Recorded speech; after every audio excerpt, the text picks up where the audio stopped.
கடலூரில் இரண்டாவது நாளாக போக்குவரத்து தொழிலாளர்கள் வேலை நிறுத்தத்தில் ஈடுபட்டுள்ள நிலையில் 50 விழுக்காடு பேருந்துகளை இயக்கப்படுகின்றன.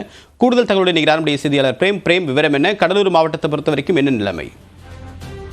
தேவப்பிரியன், போக்குவரத்து தொழிலாளர்கள் ஆரம்ப கோரிக்கைகளை வலியுறுத்தி இரண்டாவது நாளாக வேலையிட்டு போராட்டத்தை தொடர்ந்து வருகின்றனர். குறிப்பாக கடலூர் மாவட்டத்தை பொறுத்தளவில் நேற்றைய தினம் 80% பேருந்துகள் என்பது நாள் முழுவதும் இயக்கப்பட்ட நிலையில் மாலை வேளைகளில் பள்ளி மாணவர்கள் மிகவும் சிரமத்துக்குள்ளாகினர். இந்த நிலையில் கூடுதல் ஏற்பாடுகள் செய்யப்பட்டு பள்ளி மாணவர்களை வீட்டுக்கு அவர்கள் கிராமத்திற்கு அனுப்பப்பட்டது. இந்த நிலையில் இரண்டாவது நாளாக இந்த வேலையிட்ட போராட்டம் என்பது போக்குவரத்து தொழிலாளர்கள் முன்னெடுத்த நிலையில் இரண்டாவது நாளாக கடலூர் மாவட்டத்தில் உள்ள 11 அரசு பணிமனைகளிலும் தற்போது பேருந்துகள் காலையிலிருந்து வழக்கம் போல் இயக்கப்பட்டு வந்தாலும் 50% பேருந்துகள் மட்டுமே இயக்கப்பட்டு வருகிறது. குறிப்பாக கடலூர் மாவட்ட தலைமை பணிமனையிலிருந்து 4 மணியிலிருந்து 6 மணி வரை 35 பேருந்துகள், வெளியூர் பேருந்துகளும் மாநகர பேருந்துகளும் இயக்கப்பட்டு வருவது வழக்கம். ஆனால் தற்போது வரை 18 பேருந்துகள் மட்டுமே இயக்கப்பட்டிருக்கிறது.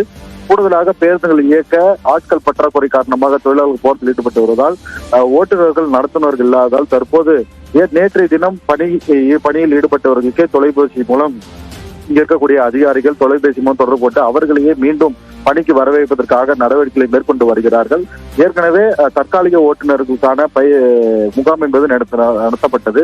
அவர்களையும் தற்போது வரவேற்கப்பட்டு தற்போது கூடுதல் பேருந்துகளை இயக்க நடவடிக்கை மேற்கொள்ளப்பட்டு வருகிறது. ஏற்கனவே நேற்றைய தினம் விருதாச்சலத்தில் தற்காலிக ஓட்டுநர் ஓட்டிய அரசு பேருந்து என்பது விபத்துக்குள்ளானது குறிப்பிடத்தக்கது.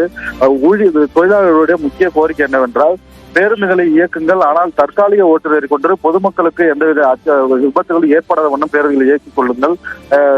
தொழிலாளர்களின் கோரிக்கையை வைத்து தற்போது இங்கே தொழிலாளர்கள் தற்போது அண்ணா தொழிற்சங்கம், சிஐடி, ஏஐடிசி என தொழிற்சங்க நிர்வாகிகள் அனைத்து பணிமனை முன்பு தற்போது காத்திருக்கிறார்கள்.